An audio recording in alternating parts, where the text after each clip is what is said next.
Well, good morning, Mike and Ann. And hello. It's, I think, January 10th here, or we're calling it also December 40th because 2020 feels like it hasn't ended. And I thought I would come out here on a Sunday morning and take some shots and put together this video tour for you that didn't happen before, but we won't mention that. I did a little research, and there's a lot of boring stuff out there, and years and dates, and I didn't think that was the way to do the tour. So I thought I'll just give you a series of stories about my life here at Harvard. And so this is the first story, and so I was trying to think, what is how does a story start and what's a good starting point? And I think it's always your mother, right? So my mother went here as well. She was matriculated into Radcliffe.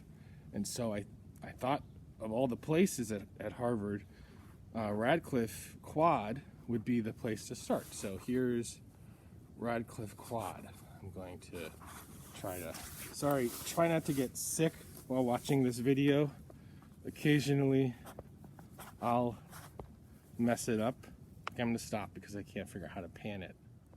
Okay, so I'm in front of Schlesinger Library, and I'm going to slowly, steadily, that's Agassiz House, and it goes all the way around.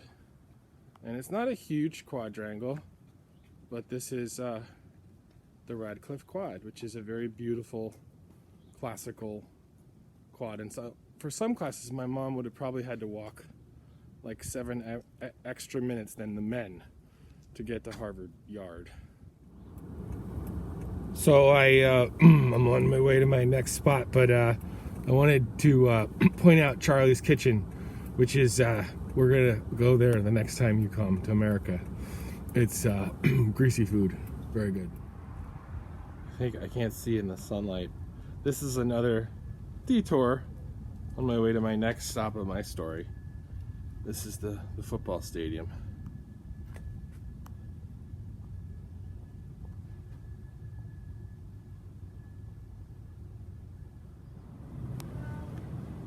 This is just another detour. Nothing to see here. Okay.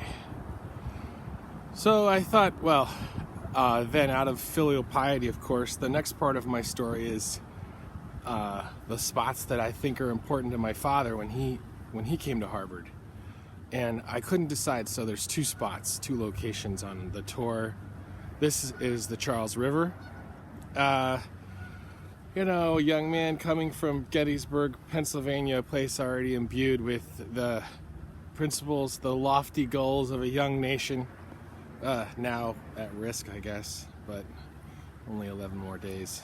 And I think of the river and especially freshman crew. So my dad chose to sign up for freshman crew, which it was, a morning regimen, hard work. This is the boathouse, the freshman boathouse. And I know from my friends that occasionally they would, what was it called? The practice thing they used. It was called the skull. And that name scared me. And then occasionally they worked so hard that they would throw up. So that was one of the things he did when he first got here, maybe. And I think this is definitely the other spot for my dad. This is the home of the Hasty Pudding Club. And I've been eating bagels, excuse me. And I think he was very pleased to be a member of the Hasty Pudding Club, which I think he got into it because he was a member of the Harvard Crocodillos, which was the preeminent a cappella group on campus. And the Crocodillos were by default members of the Hasty Pudding Club, which was a kind of the arts club at the college. And to this day, every year they give an award to a Hollywood, one woman, one male Hollywood actor, and they'll come and be, I don't know what they did this year, but I know he was loved the sophistication and the artistry of singing in the Crocodillos, and he was in the Harvard Glee Club, the men's choral group, which I also was in, and this is the building. It's spelled Farkas Hall. I'm not going to attempt to pronounce that. It sounds like something silly. And so now that we've gotten other people's stories out of the way, although they were my family, I think this is where my story starts. Actually, it took me a while to figure this out. I just changed my mind as I got here. But because I used to come here, with my parents for their reunions before, when I was like 8 or 9, with all the gear, bought for me, sweatshirts and things, and we'd go to the football games, and it was very exciting. And I'm pretty sure this gate caught me. I can't see it now, but there's a shadow over the text maybe. It says, "Enter to grow in wisdom." And I've always been the kind of guy that just kind of follows instructions, basically. But I think this is probably where it started. There was a whole thing about not wanting to go. I rejected Harvard. I accepted Stanford, and then had a huge fight with my mom in Poland about it, and decided to go to Harvard anyway. But that's another story. This is where it started for me. Another quick detour. This is a fire alarm, but it's mechanical, not electrical.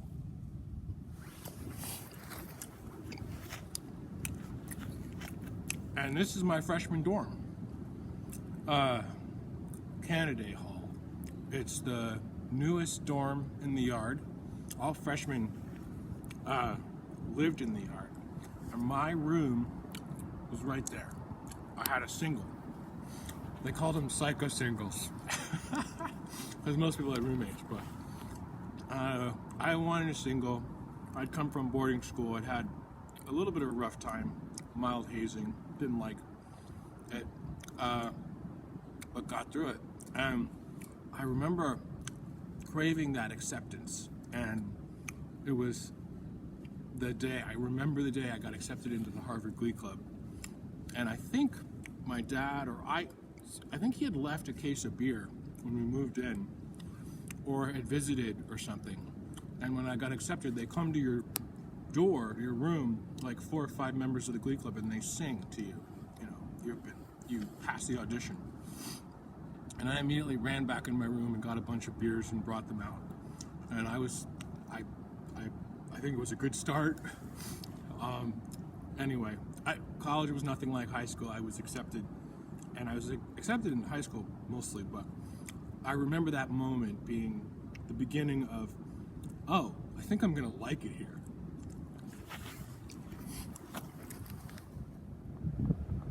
Yeah, and so this is the next stop for me, because I did actually learn something here. And so an intellectual journey for me, right, is more important in my story as well. There's a million reasons why you fall in love. And I fell in love with Yoko for a million reasons. Infinite reasons. But part of it is, I think, related to my intellectual journey at Harvard. I had been fluent. People think everyone that goes to a good school loves to read. I'm not a big reader. My mom will tell you that.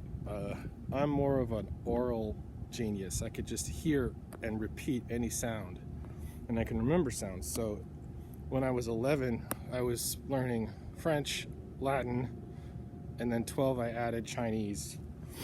And obviously now I can basically conversational in Japanese as well. And that's just really good with sounds and different sounds.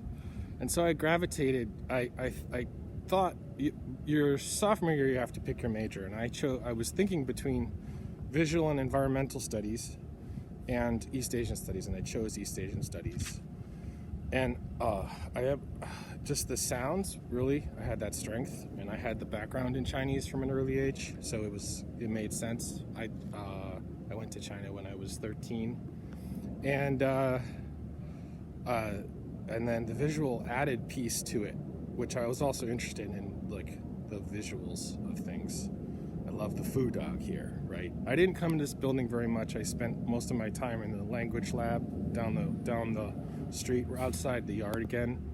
But I love that you could walk past here on your way to the library and poke the sphere of the earth in the food dogs that the food dog was grasping and roll it around. And I loved the other culture. I loved trying to translate and work in my way into foreign things. And part of that too was sociology and anthropology, and up there is the William James Hall. Both of these buildings, well, the first building here, I'm going to mix things up a little bit, but this is called the Harvard Yenching Institute.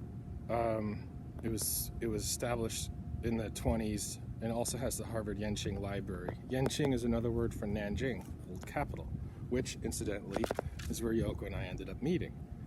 And the building there is called William James Hall. It was designed by a Japanese. See, we're fated, aren't we? His name was Yamasaki Minoru. He also designed the original World Trade Center. It was designed in 1963. And William James, who taught here in 1875, was taught the relations between physiology and psychology was the title of his first lecture or class. I'm not sure which. And he's a founding father of the psychology. And he joked, the first lecture in psychology I ever heard was the first I ever gave. So, yeah, this area is definitely, for me, kind of the intellectual heart of my journey. Kind of across cultures and about how people think about things. Another fun story for me always is my roommate and I took a class together in William James, where we were supposed to make a pigeon do a somersault as part of the psych class. We never did do it, but it was a fun project. You had to shape them with rewards and reward them when they moved towards between their legs, and keep rewarding them until at some point they would move so abruptly towards their feet that they would flip themselves and do a forward somersault. But we just didn't put in the time. We were doing other things.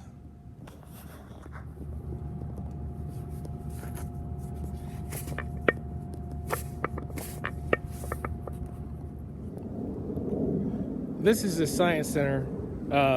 It's closed to the public today, or I'm not sure how long, but in any case, I wanted to go in to show you. I always liked all the mechanical and engineering stuff, and I had kind of my way of going through school here. I had places, visual places that I would, like touchstones, and John Harvard statue was one of them, and you'll see that in a bit, but. The Science Center has the original, or it has one of the early computers, at Harvard Mark I, which is I'll put a picture of it. But it's in here. It's in the Science Center, and this building was built in 1963, and it was the money from the Polaroid family. So the design resembles a Polaroid camera, and I'll have to look at a picture, but I think that would have been the flash bulb. And then this is the zoom sort of lens or whatever. And then in the far thing there, I think is a detector on the camera. But the story I have here is actually my father's story. And it has nothing to do with this building, but I imagined it to be here. I didn't realize this building was, I don't think his science lectures were in this building. But I went to science lectures here, and they had these long staircases. And my mom always tells the story of how he got involved in some pranks. And there was one prank where they were in a similar lecture hall. I don't think it was in this building, with lots of long steps so that you could have 500 students take a lecture. And he and his friend Chaz Chapman, who incidentally, and yes, I realize. This isn't the tour you were expecting, but his brother was Ruth Chapman, who was my English teacher in grade school in my private school in Brooklyn. But anyway, that's a tangent on a tangent. And one day in the lecture, my dad and Chaz Chapman decided that they would drop a ping pong ball down the middle steps from the very high back of the auditorium all the way down. And they did it right in the middle of the lecture. And so the professor had to stop talking and wait for this ping pong ball. And here we are at the John Harvard statue, which, to the bottom of the lecture hall. Going back to my story, I love that my dad I think about how I left Harvard and about the mentality that I took with me. And it was probably about completing things, about moving on. I was ready to go, having had 4 years of boarding school, and then only after 3 years of college, I was kind of done. I was burnt. And after my junior year, I spent a year in Nanjing, and that's when I met Yoko. Came back, finished senior year with knowing that I was going straight back to Asia and to Yoko.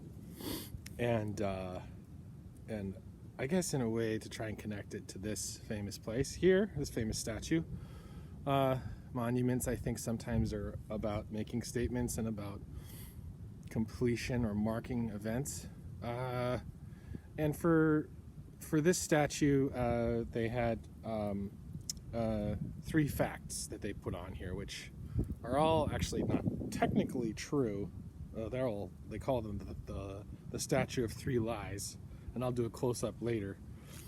But they got the year wrong, and they got his title wrong, and the third lie, I'll have to look it up, I forget. I've placed a mask at his feet. I didn't want to try and get it back. I would definitely not get on the statue to get it on his face, but I appreciated that they did put a mask on John Harvard's statue. It's not on today, but I have put one there in case he needs it. And you'll see that the foot where that mask is next to is brighter than the others. And you're talking about finality and completion. We would all rub his foot before exam period for good luck every exam period, and trying to get through and graduate. So there was a bit of superstition around him here, this statue, and helping us to get through and finish our studies. And there was one other thing I wanted to say about this place, which is that this was where in exam period 2 students would go streaking in the cold winter through the old quad. This is the original quadrangle, and so I do remembering that was a wonderful evening every year in the winter, to definitely open my window and look out the window and watch naked women running through and men running. Although I was folks, anyway, that was a nice tradition. Another detour. This is the most expensive building per square foot on campus. It's a guardhouse, and it's because of all the inner problems between the university, the city of Cambridge, the state. It was basically just a giant bureaucratic nightmare. And so I'll look it up, but the cost per square foot was ridiculous. This is Holden Chapel. It's another detour. Not really. I mean, this is in the yard. It's an important place. I'm just not sure how to fit it into the story. It was the original chapel, and before Mem Church was built, it's in the old quadrangle, and it later became the headquarters for all the music choral groups. So I actually rehearse here with the Harvard Glee Club, and we're in the oldest quadrangle from another perspective. And that's a watering pump that the students used before to get their water before there was plumbing. This is another detour. This is the administration building where the office of the president is for this college, and I forgot to mention that just some notable spots. So on the 3rd floor there, somewhere in that house, I forget the name of that house, was John F. Kennedy's room.